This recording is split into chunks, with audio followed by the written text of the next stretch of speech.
Bharatiya Janata party के संपर्क में रहना, उस तरह की बात आना कि नहीं भाजपा के संपर्क में झारखंड मुक्ति की मोर्चा के नेता हैं, ये हम लोगों को आहत करता है।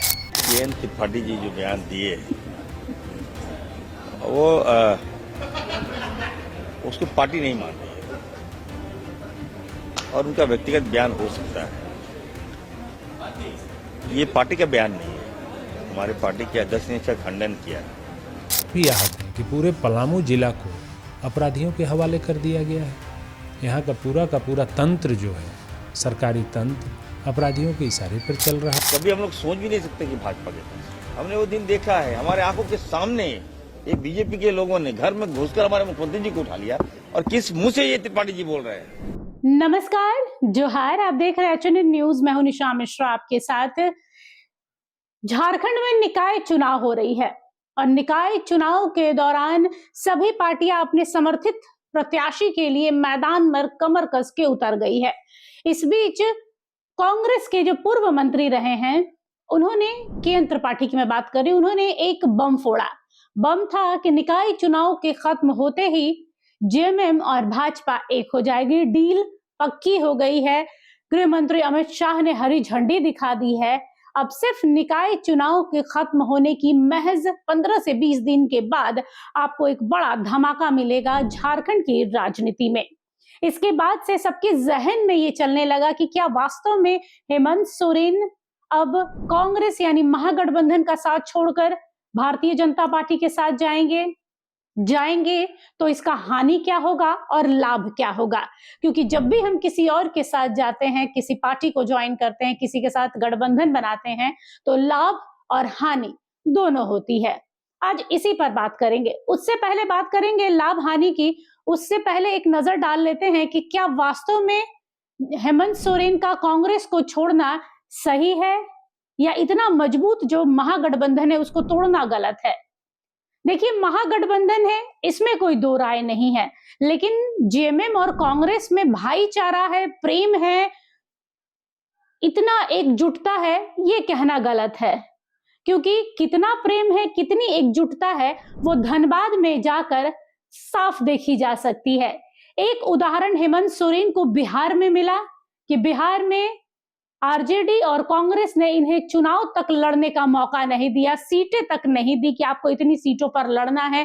ये 6 सीटों के लिए लड़ते रह गए, लेकिन लास्ट में हुआ ये कि वो दोनों आपस में चुनाव पर लड़ने उतर गए और ये बैकफुट पर आ गए। दूसरा मैंने बात किया धनबाद को लेकर।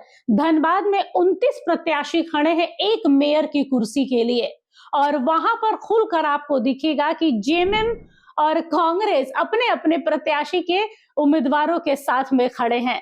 जो झारखंड में मंत्री हैं, एक ही दल में सत्ता में, जो सत्तारूढ़ पार्टी है जेएमएम की, जो घटक दल है, वो एक में मंत्री हैं और जब सपोर्ट करने की बारी आ रही है तो इरफान अंसारी अपने कांग्रेस समर्थित उम्मीदवार जो है शमशेर आलम, उनको सपोर्ट करने पहुंच रहे हैं धनबाद।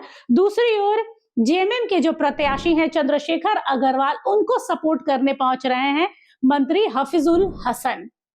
तो सच्चाई तो यही खुलकर आ जाती है कि भाई महागठबंधन सिर्फ नाम का है।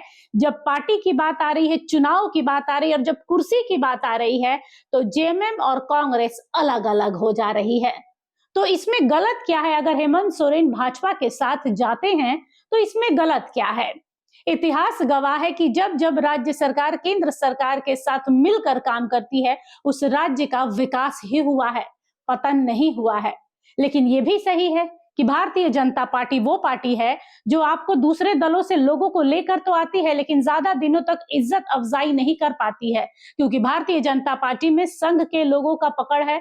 अपने लोगों का जो शुरुआती दौर से पहले दिन से राजनीति में जब से आए हैं तब से भारतीय जनता पार्टी में उन्हीं को तवज्जो मिलता है। दूसरे दलों से आए हुए लोगों को उतना तवज्जो नहीं मिलता है। हर कोई नीतीश कुमार नहीं होता है कि अपने दम पर चाहे सरकार जिसकी भी बने, मुख्यमंत्री तो हम ही रहेंगे।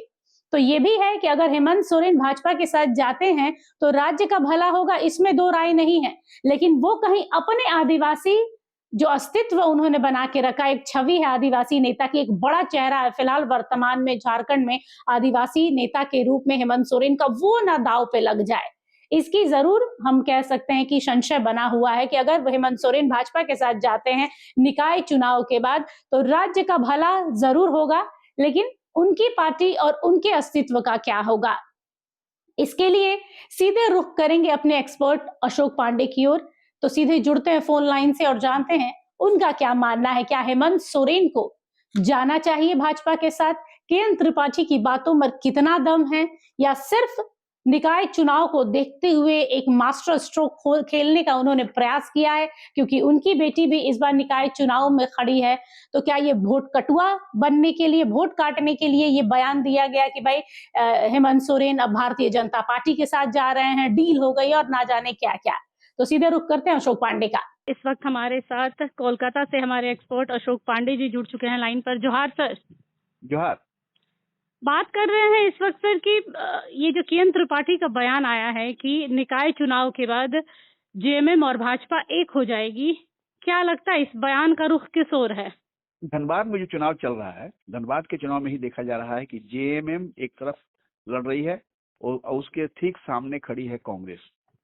तो कांग्रेस और जेएमएम का जो गठबंधन जो कहा जाता है, गठबंधन की सरकार है हेमंत जी के साथ, वो तो साफ दिख रहा है कि धनबाद में दोनों अलग अलग लड़ रहे हैं, दोनों टूट चुके हैं।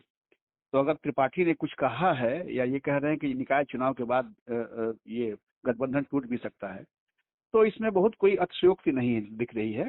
हो भी सकता है ये। हालांकि राजनीति में कुछ भी संभव है, कभी भी दोस्त दुश्मन बन सकते हैं। वैसे मैं बता दूं आपको एक बात कि जेएमएम का इतिहास रहा है कि जेएमएम हमेशा कांग्रेस और बीजेपी दोनों से लड़ी है, दोनों से लड़के ही जेएमएम का अस्तित्व रहा है।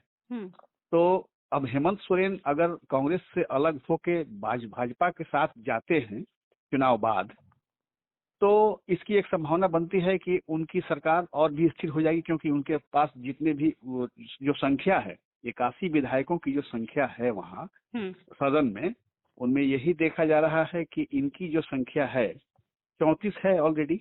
इसमें अगर भाजपा के 21 लोग हो रहे हैं तो 34 और 21 अगर मिल जाते हैं तो संख्या बल के आधार पर तो इनकी सरकार स्थायी हो जाएगी।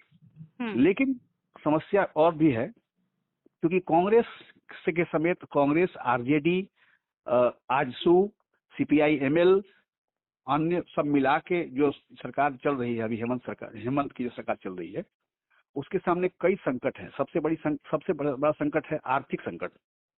तो केंद्र से अगर मिल जाते हैं, भाजपा से अगर हाथ मिला लेते हैं, तो आर्थिक संकट का जो चक्कर है वो कम से कम उनका खत्म हो जाएगा। जैसे देख रहे हैं बगल में आपके बिहार में जैसा चल रहा है, नीतीश कुमार ने हाथ मिला लिया और बिहार के लिए नया नया पैकेज लेके चले आ रहे हैं। तो झारखंड के लिए भी ये संभव हो सकता है। तो एक फायदे की बात तो दिख रही है, लेकिन कांग्रेस ने अभी जिस तरह से हाथ झटकना शुरू किया है हेमंत का, हालांकि लोग कहेंगे कि हेमंत ने ही गठबंधन तोड़ने की बात की है, लेकिन ये दिख रहा है कि एकमात्र मेयर सीट के लिए अगर कांग्रेस इनसे अलग हो रही है धनबाद में, तो ये जाहिर है कि कांग्रेस की नीयत भी बहुत साफ नहीं है गठबंधन को लेके। वैसे में अगर कांग्रेस निकल भी जाती है या अगर कांग्रेस से अलग ये भाजपा के साथ चले भी जाते हैं, तो इनको पॉलिटिकल बेनिफिट बहुत ज्यादा होने वाला है।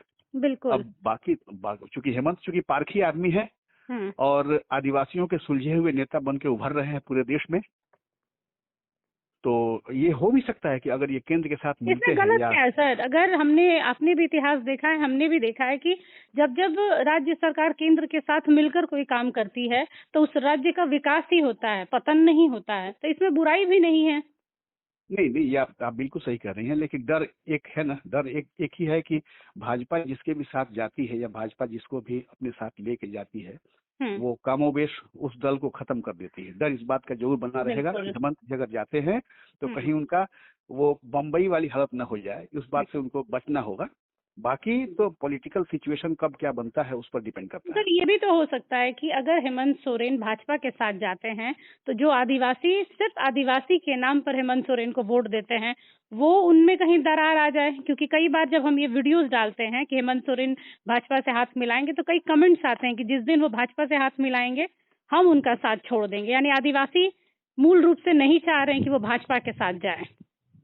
जी ऐसा है। देखिए मैं बताऊं एक चीज, अब तो क्या कमेंट्स आते हैं वो पता नहीं, लेकिन मैं आपको बता दूं कि जेएमएम एक ऐसी पार्टी रही है जिसने हमेशा इक्वी डिस्टेंस बना के रखा कांग्रेस और भाजपा दोनों से ही, और दोनों से लड़ी है ये।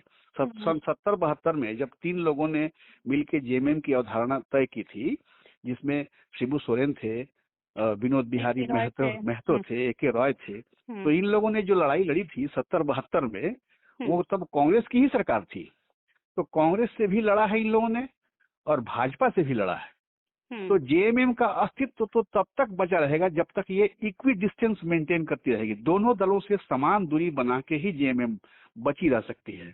उस दृष्टिकोण से देखा जाए तो हेमंत सोरेन बहुत प्रखर आदमी है और वो सोच समझ के ही कोई कदम उठाएंगे। उन्हें भाजपा से भी अगर हाथ मिलाना होगा तो कहीं ना कहीं कोई ना कोई शर्त रख के ही आगे बढ़ेंगे।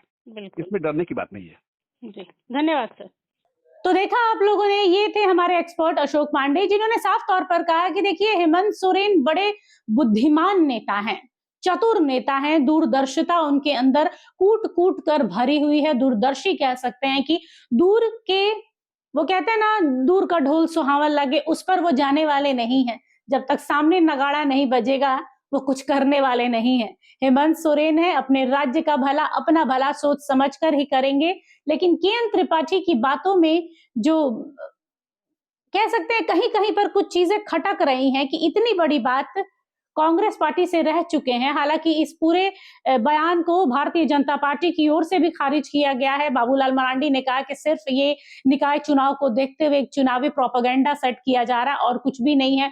दूसरी ओर स्वास्थ्य मंत्री इरफान अंसारी भी पूरे मैदान में कस के उतर गए कि भाई जेएमएम या हेमंत सोरेन कभी भी भारतीय जनता के पार्टी के साथ नहीं जाएंगे, क्योंकि ये वही हेमंत सोरेन है और ये वही भाजपा है जो हेमंत सोरेन को उनके घर से खींचकर सलाखों के पीछे ले गई। तो हेमंत सोरेन ये कभी गलती नहीं करेंगे कि वो भाजपा के साथ जाएं। लेकिन जो नजदीकियां बढ़ रही हैं केंद्र और राज्य की, उस पर क्या कहेंगे इरफान अंसारी? इरफान अंसारी खुद पॉपुलर नेता हैं, सोशल मीडिया पर अक्सर उन्हें देखा जाता है, बढ़ चढ़कर हिस्सा लेते हैं, लोगों के बीच जाते हैं, तो उनका अपना एक अलग वजूद बना हुआ। लेकिन पार्टी तो कांग्रेस की ही है और कांग्रेस वर्तमान में जेएमएम के साथ कैसा बर्ताव कर रही है, बिहार विधानसभा में कैसा बर्ताव किया गया है, ये आरजेडी और कांग्रेस भली भांति जानती है।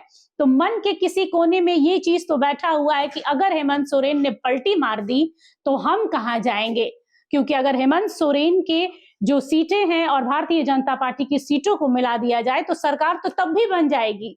ऐसा नहीं है कि इसमें कांग्रेस की जरूरत पड़ेगी या घटक दलों की जरूरत पड़ेगी, क्योंकि भारतीय जनता पार्टी के साथ उनके घटक दल भी होंगे। तो यहाँ पर यह सवाल नहीं होता है कि सरकार किसकी रहेगी, सवाल यह है कि क्या वास्तव में हेमंत सोरेन भारतीय जनता पार्टी के साथ में जा रहे हैं, और जा रहे हैं तो क्या राज्य के लिए सोच कर जा रहे हैं। और हम सबको पता है कि हेमंत सोरेन जो भी करेंगे ठोक बजा के करेंगे।